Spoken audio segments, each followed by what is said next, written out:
Lyndon B. Johnson, 36th President of the United States, is a man close to the people of his native land, and in recent years close to the people of many lands. Born 55 years ago in the small village of Stonewall in the state of Texas, he was the son of a state legislator.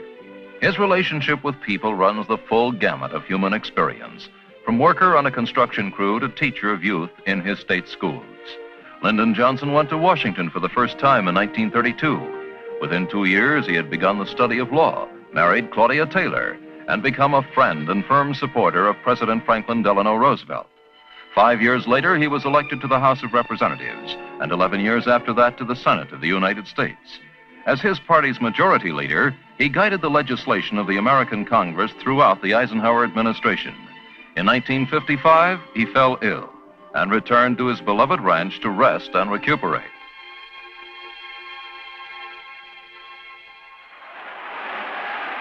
Fully recovered and with 4 more years of Senate leadership, there was a groundswell of opinion that urged him to seek the presidential nomination in the convention of 1960.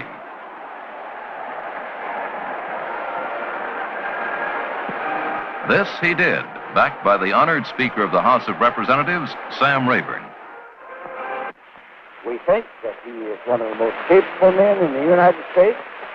We think by training, by character, and by ability, he would make a great president of the United States. John F. Kennedy and Lyndon B. Johnson both sought the convention's votes in the year of 1960. It was John F. Kennedy who prevailed.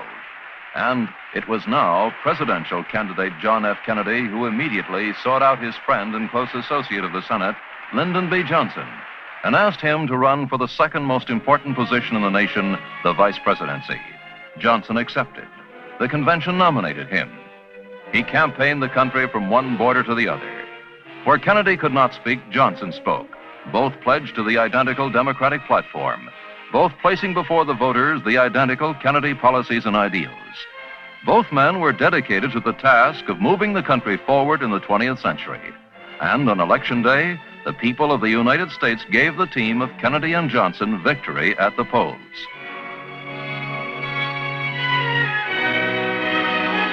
As vice president, Lyndon Johnson was now president of the Senate. He chaired its sessions and administered the oath of office to its new members.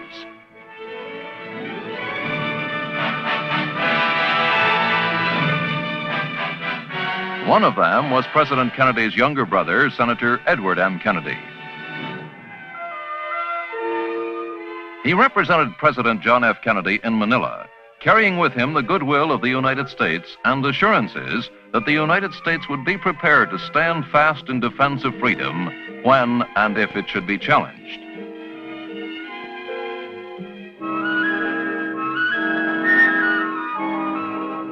In 1962, the vice president traveled to the embattled land of South Vietnam and made a first-hand report to President Kennedy on America's assistance to that country in its fight against the communist Viet Cong guerrillas. Johnson's travels in behalf of the Kennedy administration have taken him to many other parts of the globe. Together with his wife, the vice president traveled to Asia.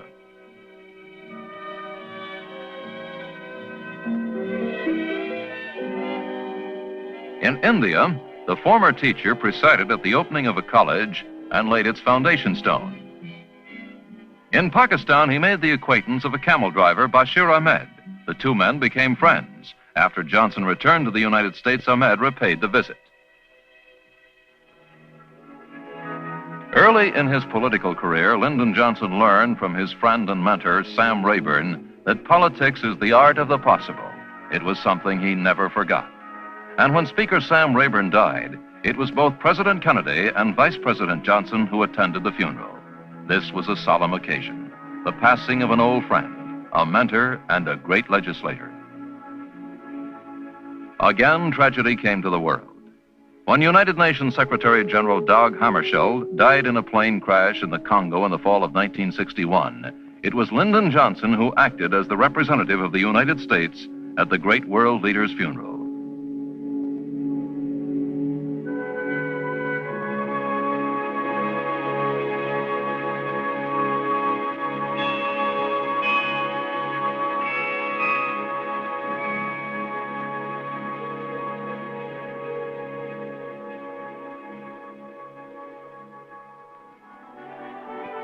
As head of the President's Committee on Space, Johnson met with both American and Soviet astronauts, and with a family of United States astronaut, John Glenn. He acted as a principal spokesman for American space programs, heading the Advisory National Space Council.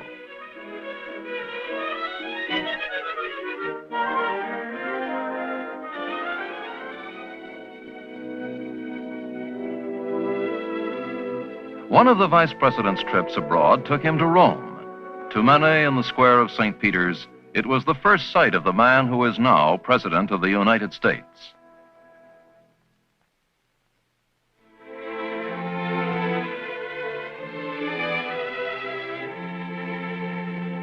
In private audience with the world-beloved Pope John, the American statesman once again pledged his country's devotion to peace.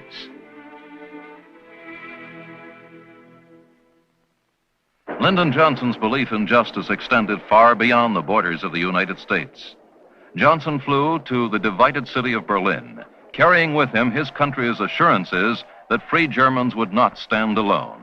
A sense of crisis was in the air.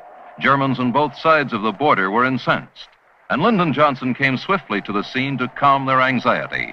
He told West Berliners,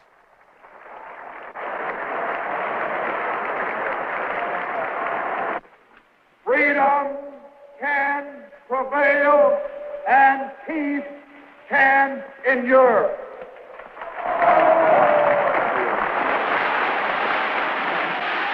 Generally soft-spoken, Johnson can be determined and vigorous on such subjects as racial equality.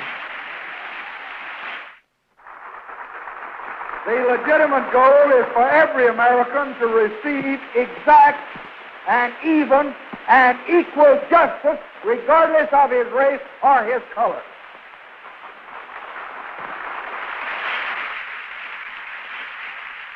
At a meeting of the Organization of American States in Washington, Johnson spoke on behalf of the Kennedy administration's Alliance for Progress. We know that dictatorial regimes are incompatible with our hemisphere's future. We know that totalitarianisms are unacceptable and intolerable in our midst.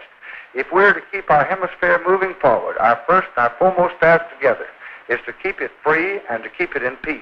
And this we shall do. The Alliance for Progress is based upon the concept that we have an urgent necessity and a moral obligation to work together for the mutual advantage of all of our people. Forced by the introduction of rocket missiles into Cuba, the United States instituted a naval quarantine of the island. Johnson spoke. This was the first time that the Soviet has attempted to establish its own missiles on the soil of any satellite nation. And second, the maneuver by all odds was the longest gamble ever deliberately undertaken in Soviet or Russian history. The success of our response to the Soviet threat in Cuba was not success won merely by letters exchanged or troops deployed during the third week of October.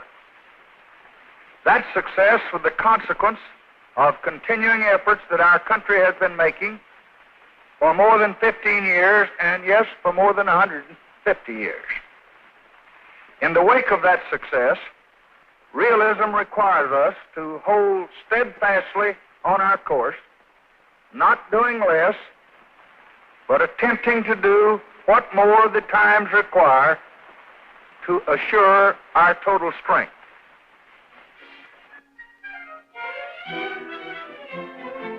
The vice president's journeys on behalf of President Kennedy seemingly kept him traveling as few vice presidents have ever traveled. He was the eyes, the ears, and when needed, the voice of the American administration and its policies. From the opening of a trade fair to meetings with the heads of state, he was the president's trusted representative. When he talked to kings or prime ministers, it was as though they were talking to President Kennedy. For the president's faith in Lyndon B. Johnson was stated and complete. It was only natural for Vice President Johnson to accompany President Kennedy and his wife to Dallas, Texas, on that fateful day when tragedy struck the American people in the midst of a sunny afternoon. Within a matter of minutes after debarkation from the plane, John Fitzgerald Kennedy was dead by an assassin's bullet. Such is the continuity of American government and policy that within 2 hours, Lyndon Baines Johnson had taken the oath of office and the command of a nation in shock and grief. This oath was taken within the plane that had carried the former president to Dallas. Mrs. John F. Kennedy stood at his side throughout the ceremony. Together with the dead president, they journeyed back to Washington. And only then did Lyndon Baines Johnson, 36th President of the United States, with his wife by his side and overcome by grief, make his first public statement to the nation and the world. This is a sad time for all people. We have suffered a loss that cannot be weighed. For me, it is a deep personal tragedy. I know that the world shares the sorrow that Mrs. Kennedy and her family bear. I will do my best. That is all I can do. I ask for your help and God.